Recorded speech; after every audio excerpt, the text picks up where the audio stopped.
the red. That's bringing up political reporter Pablo Vinales now. Hi, Pablo. So how's the government trying to frame?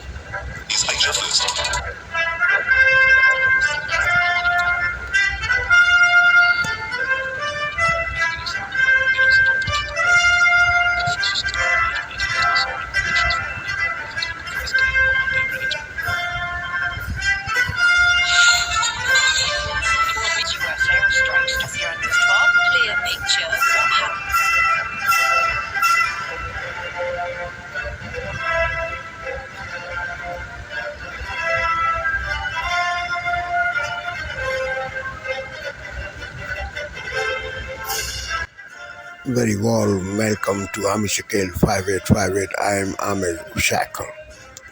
Following are the latest news headlines which have been reported by American, European, Canadian, Asian, African and Australian news channels and all other news agencies. So please, let's go to the news.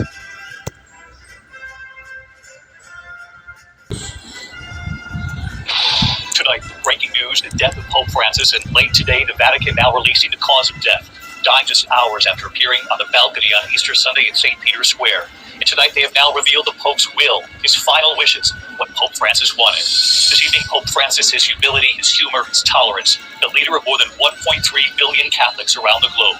Tonight, the Vatican now revealing how he died just hours after celebrating Easter before tens of thousands who had gathered in St. Peter's Square. This evening, what we know about the funeral and about the conclave that comes afterward, how they will choose the next Pope. Pope Francis was an unorthodox choice, the first Jesuit, the first Pope from Latin America. And tonight, what we know about the balance of cardinals, about the conclave already. And Pope Francis was the first Pope to ever agree to a town hall with American television. Tonight, the moment we waited at that door inside Vatican walls, and then our walk across the courtyard, the behind-the-scenes moments from our historic ABC News town hall with the Pope. Tonight, you will hear from the girl who the Pope asked to sing in front of millions during our town hall. What's happened to her life since? The other news is Monday night, the plane shooting from the Delta engine, nearly 300 passengers racing to get off the plane on slides. Tonight, the Dow losing nearly 1,000 points amid President Trump's tariffs. The president now taking aim at the Federal Reserve Chairman. But the president is demanding now. Tonight, ABC News confirming a brazen robbery involving Homeland Security Secretary Kristi Noem. A masked thief stealing her bag with her passport and the Department of Homeland Security access card inside. And as the world mourns Pope Francis, soon all eyes will be on the conclave and what we know, how long it could take to choose the next Pope. This is World News Tonight with David Muir. Good evening. It is great to have you with us here on a Monday night. And we do begin tonight with the death of Pope Francis, the leader of 1.3 billion Catholics around the world, and a spiritual figure whose humility and tolerance was felt well beyond the church. Tonight, the Vatican revealing the Pope died of a stroke and heart failure, slipping into a coma just hours after his last appearance from the balcony in St. Peter's Square to celebrate Easter Sunday. During his 12 years as pontiff, Pope Francis proved himself to be the people's Pope, reaching out to the poor, the forgotten, the people at the margins. From the moment the former cardinal from Argentina was introduced as Pope Francis, he set the church on a new course. The first Pope from Latin America, the first Jesuit, the first to elevate women to positions of church authority, the first to allow priests to bless same-sex couples, asking early on as a Pope, who am I to judge? And another first, Pope Francis agreeing to the first ever town hall with American television. Tonight, that moment, we waited at the door inside Vatican walls, and then our walk right there across the courtyard with Pope Francis. Millions would watch as the Pope took questions from Americans back here in the U.S. But it has been a remarkable 24 hours. The Pope, who had been in failing health, his battle with pneumonia in the hospital and then out, and then appearing on Easter Sunday. There was so much hope he was getting better, but then the world learning he died just hours later. Tonight here, the Pope's will now revealed his final wishes. ABC's chief international correspondent James Longman at the Vatican tonight, leading us off. Francis kept people at the heart of his... All right, so it was probably the biggest viral video of the weekend. South Carolina Congresswoman Nancy Mace posted this now infamous video online after a man who is allegedly one of her constituents confronted her while she was shopping. Take a look. I do them every year. You want to keep going? You want to keep going and keep harassing me? You could have gone to a dozen town halls last year. I asked if you're doing any more this year. It was one simple question. Yeah. Are you doing this? I've already done one. I'll do plenty more. This year was a simple question. You're always invited. Okay, sweet. Well, And by the way, I voted for gay marriage twice. What does that have to do So with me? I'm just saying, it has everything to do with you. You think everything about me has to do with gay marriage? I do, That's your absolutely. first stance when Yep. you meet with me? Because you people on the left are crazy. So I'm You're absolutely crazy. I'm absolutely You are. Get out of my face. Goodbye. You're here to me. You voted out so fast this year. I'm not. I won by so much. You're a disgrace to the state. That's what you are. You're a disgrace. I asked you a simple question, and you just go on this tirade and tell me. Yeah. Disgusting. Get out of my face. Get out of my face. Try. What's your name? What's your name? What's your name? Yep, I sure did. Absolutely. Get the out of my face. Now. Just a peaceful weekend afternoon going shopping, right? In a post on Facebook, the man in that video said in part that he won't apologize for speaking up or for publicly asking a politician to do her job. Here with her side of the story, Congresswoman Nancy Mace. Congresswoman, well, apparently you've had a very eventful weekend. Apparently there's another video I was just told you might have put up, but let's go to this video in particular. What happened? What was going on behind the scenes? And how did the issue of gay rights come up in that conversation? Well, right. I just wanted some face wash. That was it. I went to the store, had a little bit of time to myself on Saturday afternoon, want to go shopping like I do. I'm a normal person. I do my own grocery shopping. And this guy approached me, and I will tell you, I felt threatened. I felt harassed. And I will tell you, as someone who's experienced trauma in her life, and a lot of women will understand what I'm talking about, when some guy gets in your face and approaches you in the aggressive manner that he did, and you feel like you're in danger, instinctively as women who've been through trauma, who've survived sexual assault, survived domestic abuse, you have two options. You can fight or you can flee. And Sean, I'm a fighter. And I've never stood back down from a fight. I will stand my ground like any strong woman should. And I will tell you, this was the third incident I had last week alone. The incidences of threats, the threat of violence, the people coming up and harassing me in public has increased exponentially over the last 6 months since I came out, standing up against the trans community, standing up against men in women's dresses. And Tonight, the life, legacy, and impact of Pope Francis, the Vatican announcing the death of the 88-year-old pontiff just a day after he made a surprise appearance during Easter celebrations. Tonight, what we are learning about his cause of death as mourners fill St. Peter's Square. A carefully orchestrated plan for his funeral begins. Meanwhile, cardinals from around the world are headed to Rome for the conclave to choose a new pope. The latest from the Vatican tonight. The stock market plunging, the dollar's value falling. Christy Romans with what sparked the sell-off and what it all means for you. President Trump defending his Secretary of Defense as a new controversy surrounds Pete Hegseth. A report of another signal chat about plans for a military strike, and this time the Secretary's wife included in the chat. The emergency evacuation of the Orlando airport, flames and smoke erupting from the engine of this Delta plane, getting ready for takeoff. The plane filled to capacity with nearly 300 people on board, forced to exit by emergency slides.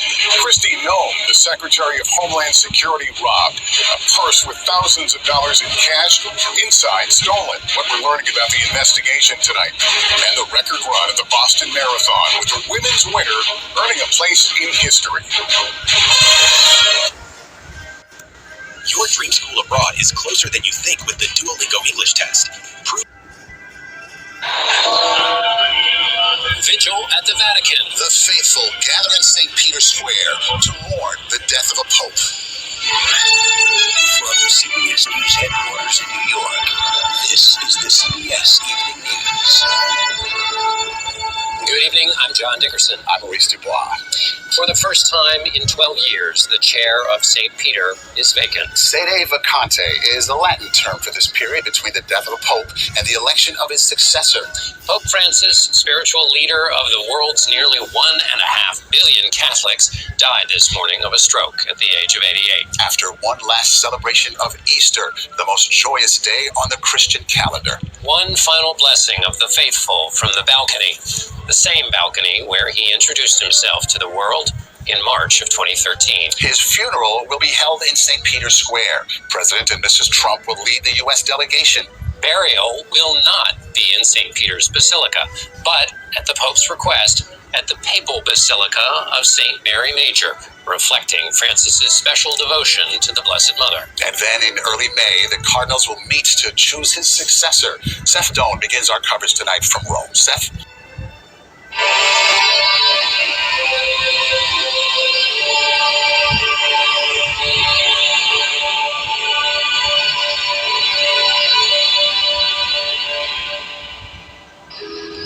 Gloria Patri et world mourns Pope Francis this Monday night.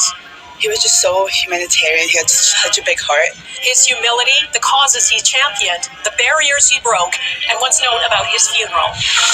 Plus, 1 week until Election Day, what the latest polling reveals and the dire predictions about the federal NDP's future.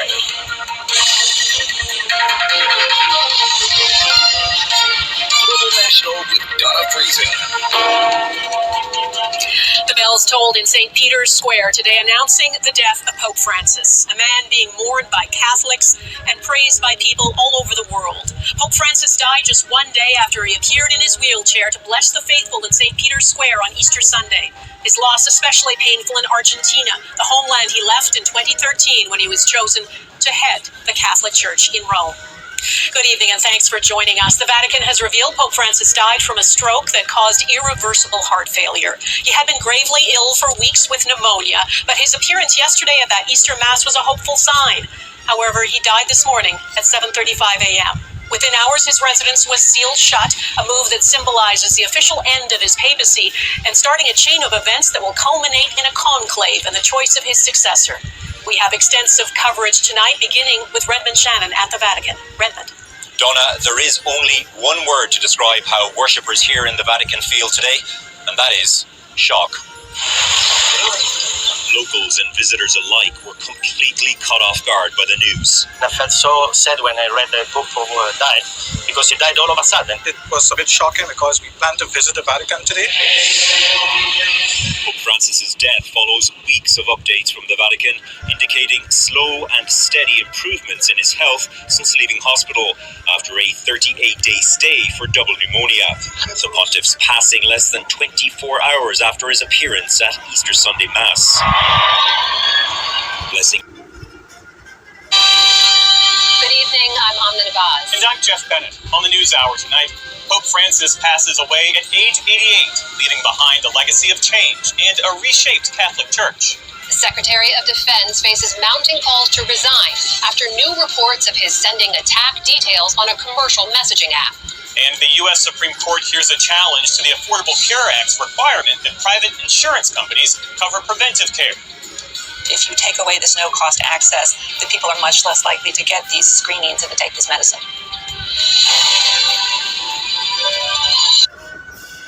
Welcome to Democracy Now!, democracynow.org, the War and Peace Report. I'm Amy Goodman. Pope Francis has died at the age of 88. The Argentinian-born Jesuit had led the Catholic Church since 2013 when he made history by becoming the first pope from Latin America and the first Jesuit. He made his last public appearance Easter Sunday when he repeated his call for a ceasefire in Gaza, saying the situation was dramatic and deplorable. In November 2023, Pope Francis accused Israel of committing terrorism after Israel attacked a church in Gaza. A mother and her daughter, Miss Nahida Khalil Antan and her daughter Samar Kamal Antan, were killed and others wounded by the snipers as they went to the bathroom. The house... Africa News. The news.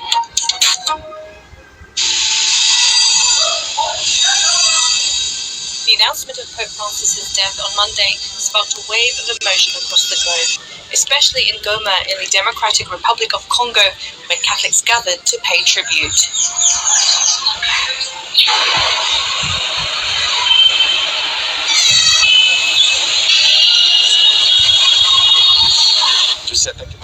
As Catholics, we are deeply saddened by the death of a servant of God like the Pope. Honestly, we are heartbroken, and that's why I came here to the parish to pray with my fellow believers. Peter. What began as an environmental violation has escalated to what many now describe as a full-blown national security crisis. The shocking discovery of more than 10,000 people living illegally in the Supri Forest Reserve has laid bare the cracks in Ghana's conservation systems and raised serious concerns about the country's security and surveillance capabilities. Because we got the security of the military, that is what accounted for the success of this operation, but for our own, the heavily built men and with armed groups would have resisted us. So that military support for forest protection function should be restored. They were withdrawn in August 2022.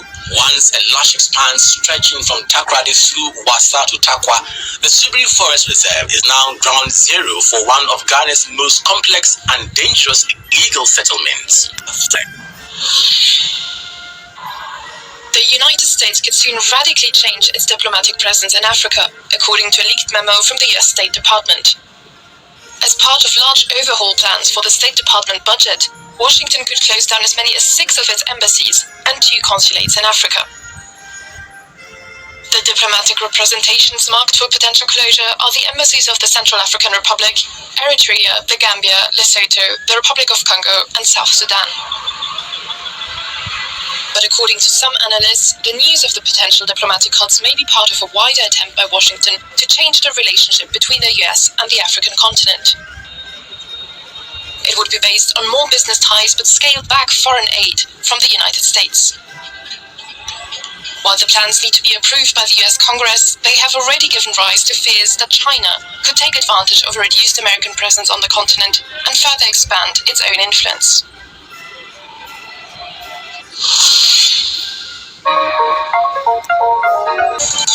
It's 12 p.m. in Singapore and Hong Kong, 9:30 New Delhi, and 11 o'clock in Jakarta. I'm Rani Santani. At this hour, Pope Francis, leader of the Roman Catholic Church, died after suffering a stroke and heart failure. The Vatican says he requested a simple burial. Cardinals will meet to plan his funeral. Tributes pour in after the pontiff's death. Political and religious leaders pay homage to Pope Francis for championing the weak, the marginalized, and the poor. The head of the Catholic Church was seen as a rare global figure of moral clarity and compassion. Juan Nur Aisha, wife of Singapore's first president Yusof Ishak, has died, aged 91. She will receive a state-assisted funeral. The burial will take place at Kranji State Cemetery.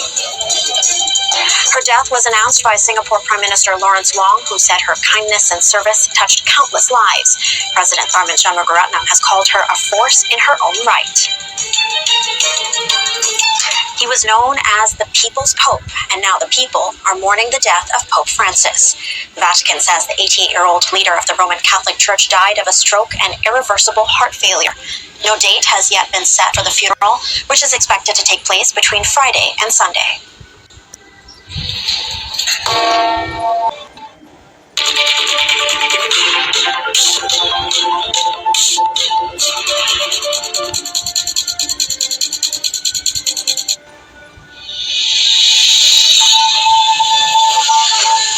Today, religious leaders pay tribute to the Pope, with Catholics around the world mourning his death.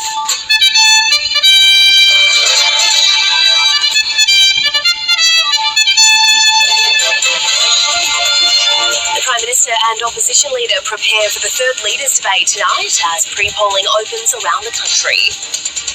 Police believe the kidnapping and killing of a woman in Sydney's southwest has links to an organised crime network. And US President Donald Trump backs his defense secretary following reports he shared military plans in a second group chat.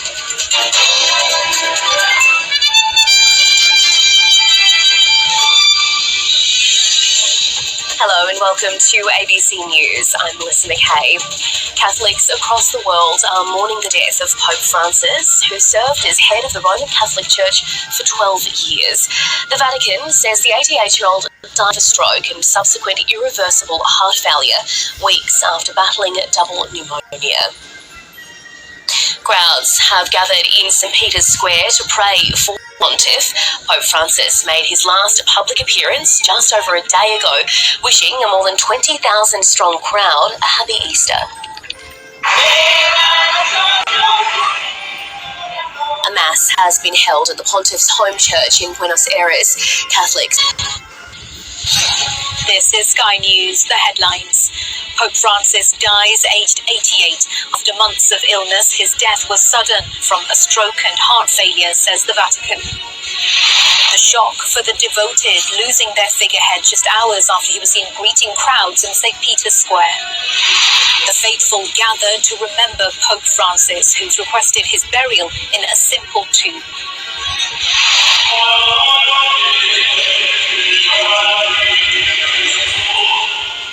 He touched the lives of so many, says the King, as Catholics across the British Isles mourn the Pope's passing. what could have happened a few months ago has now come about, and the Pope has died, and therefore there's a great sense of loss and sorrow. At the church in Gaza, the Pope called every night. They remember a pontiff unafraid to preach a message of peace. And from his beginnings in Argentina to his global role, the achievements, criticism and challenges the Pope faced.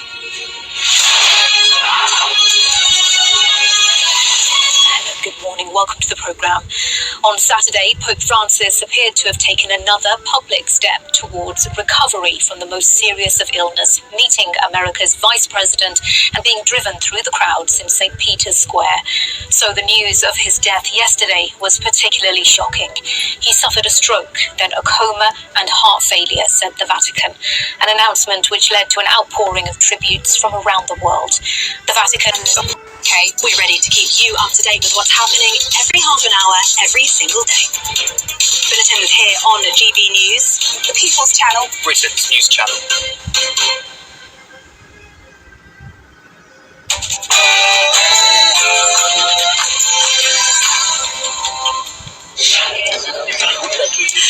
Good morning and welcome to a very important GB News breakfast programme.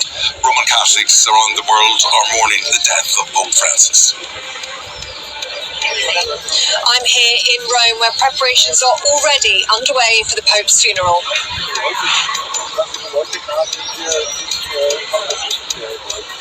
Leaders from around the world pay tribute to the Holy Father, with many describing him a tireless advocate for peace. Cardinals seal and lock off the Pope's official residence as mourners await the date of the funeral. And now attention turns to the secret process of choosing his successor as the College of Cardinals prepare together for the much anticipated conclave. We'll be bringing you reaction as it happens back here at home with our reporters right across the country. We'll be visiting Liverpool and Belfast this morning and hearing tributes to the late Pope. A book of condolence has been opened here at Liverpool's Metropolitan Cathedral in the heart of the UK's biggest Catholic community following the sad passing of the Pope. I'm here in Northern Ireland where Catholics are coming to terms with the passing of their religious leader, but all attention now goes to that College of Cardinals. Ireland have none under 80, so for the first time Ireland will not have a vote in the choosing of the new Pope. Meanwhile, in other news, the government is set to publish the nationalities of foreign criminals who are awaiting deportation in what is being described as a landmark move. Rachel Reeves is heading to Washington where she'll meet her American counterpart in hopes of a US trade deal. And free school breakfast clubs are set to open across 750 primary schools, and fears are already growing that government funding is just not going to be enough. And it's a day of sunshine and April showers for most of us today. Find out all the weather details with me coming up a little later. Just after 7 o'clock on this Tuesday morning, good morning to you. I'm Eamon Holmes. And I'm Anne Diamond. And I'm Ellie Costello, live in Rome for this very special edition of GB News Breakfast. The biggest names are on France 24. Liberté, égalité, actualité. Good morning, I'm Oliver Farry, and this is Daybreak. Catholic cardinals meet today to make arrangements for Pope Francis's funeral and start the process of electing a successor in conclave. The funeral of the pontiff is expected to take place within the next week. Catholics the world over mourn the late Pope Francis, including in his home country of Argentina, where he started off as a Jesuit priest ministering in one of Buenos Aires' poorest parishes. Parishioners remember a humble cleric who became the first ever Latin American Pope.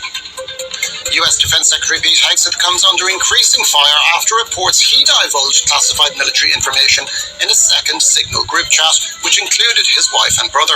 Democratic Senate leader Chuck Schumer calls for Hegseth to be fired, but the Defense Secretary still has the White House's backing for now. And coming up in business, we'll look at Donald Trump's repeated attacks against the head of the US Federal Reserve and what that means for the central bank's independence and why it's rattling investor confidence.